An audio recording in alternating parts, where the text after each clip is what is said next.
If you've ever been part of a community, a sports team, or a congregation, you already know that keeping people moving in the exact same direction, well, it's incredibly hard work. It's complicated, it's messy, and it literally never happens by accident. Welcome to today's Explainer. We're going to be unpacking an ancient yet highly practical blueprint for building a thriving, unified community. Ephesians chapter 4, verse 13. We are going to break down this text and discover exactly how we construct unity step by careful step. Okay, let's dive right into this. Look at this universally challenging question. What are we supposed to do until we all come to the unity of the faith? This is pulled directly from the core of the Apostle Paul's letter to the Ephesians, and it carries a really fascinating implication. That word until? It suggests that unity isn't our starting line, it's a destination. We are not there yet. So if unity is the ultimate goal, what exactly is the ongoing daily work we're supposed to be doing in the meantime? Well, to answer that, here is our roadmap for today. First, the goal of unity. Second, gifts and true knowledge.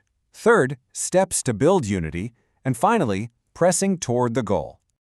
All right, jumping right into part 1, the goal of unity, a unified and mature body.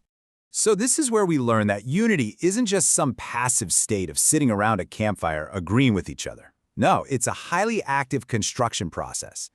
Paul casts this massive vision here, defining the unity of the faith as a shared trust in Christ that ultimately results in what he calls mature manhood and the measure of the stature of the fullness of Christ. Think of it like building a giant cathedral. You don't just dump a pile of bricks on the ground and call it a building, right? It requires thousands of disparate pieces, carefully measured, aligned, and mortared together over years of painstaking labor.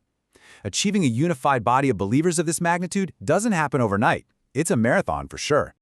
Moving on to part 2, gifts and true knowledge, people as gifts and experiencing Christ. Okay, so if building unity is the ongoing project, what tools are provided to actually get the job done? Now, what's really interesting about this is the massive paradigm shift here. The tools aren't just ideas, they're people. When we talk about spiritual gifts, we usually picture these abstract, mystical superpowers, right? But Paul says these gifts are actually the people themselves: apostles, prophets, evangelists, shepherds, and teachers. These specific individuals are given to the community for a distinct purpose: to equip the saints for the work of ministry. The everyday believers are the ones doing the heavy lifting, but these gifted leaders, they provide the training and the tools. But what exactly are they equipping us for? Well, they're guiding us toward true knowledge, because unity goes way beyond simply agreeing on a set of doctrines. Mere head knowledge or book smarts just isn't enough. I mean, if unity was just about passing a theology test, it'd be pretty easy, well, relatively easy anyway. True unity requires a shared trust in Christ that's born out of a relational, experiential encounter. It's personal. You can't just read about it in a manual, you have to actively live it out together in community.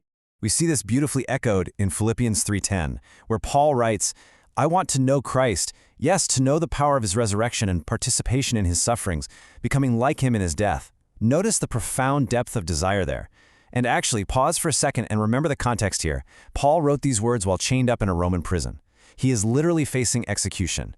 So when he talks about desiring the power of his resurrection and participation in his sufferings, this isn't some textbook theological wish.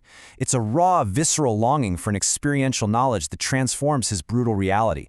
That kind of deep-tested relational encounter, that is the true bedrock of unity. All right, let's get into the practical stuff. Part 3, steps to build unity, focusing on the 5 responsibilities of believers. So how do we actually put this all together? We have 5 distinct responsibilities: walk worthy, embrace spiritual gifts, speak the truth in love, equip and edify, and grow in Christ. And this brilliantly illustrates that these aren't just lofty suggestions floating in the ether. They are the practical, everyday mortar holding the bricks of our community together. Let's break them down real quick. Step 1. Walk worthy. Unity doesn't begin with pointing fingers at everyone else, it starts internally. Paul encourages believers to emulate Christ with humility, gentleness, patience, and love. Think about any modern workplace or team setting. The moment someone walks into a room with an unchecked ego or impatience, boom, collaboration dies instantly. A lack of humility is absolutely the fastest way to kill a team. But when you actively choose to bring gentleness into a room, you diffuse that pride. It's the ultimate antidote to division. Step 2. Embrace spiritual gifts. We touched on this earlier, but the key application here is that your abilities are intended for the benefit of others, not for personal glory. Whether you're teaching, organizing, serving, or just encouraging someone, those gifts are given to you to build up the community.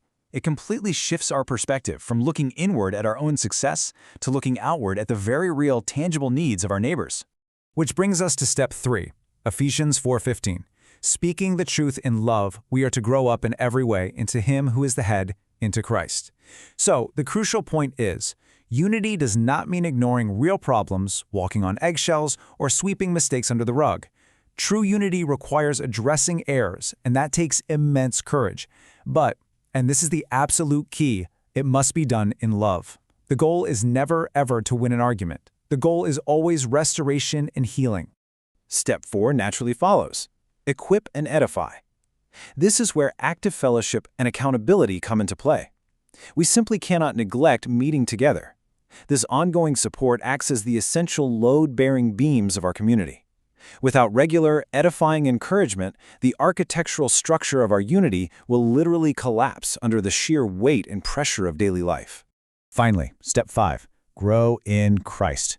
The entire purpose of this blueprint, the gifts, the courageous truth-telling, the deep fellowship, it's all for spiritual maturity. We are called to surrender, allowing ourselves to be conformed to the image of God's Son. Unity and spiritual maturity go hand in hand. You really can't have one without the other. Which brings us to the final stretch, part 4, pressing toward the goal, the finished project.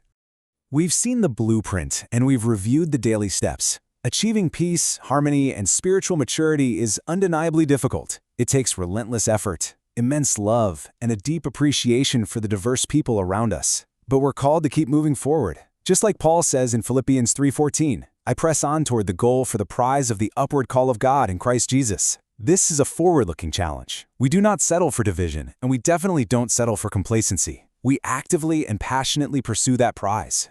Which leaves us with one final, deeply personal question to consider as we wrap up this explainer. How are you actively contributing to the unity and maturity of your community today? Are you bringing humility to the table? Are you speaking truth in love when it's hard? Are you using your gifts to build others up, or just focusing on yourself? The blueprint is right in front of us, and the tools are in our hands. The only question left is how you will choose to build today. Thanks so much for hanging out and learning with me, and I'll see you next time.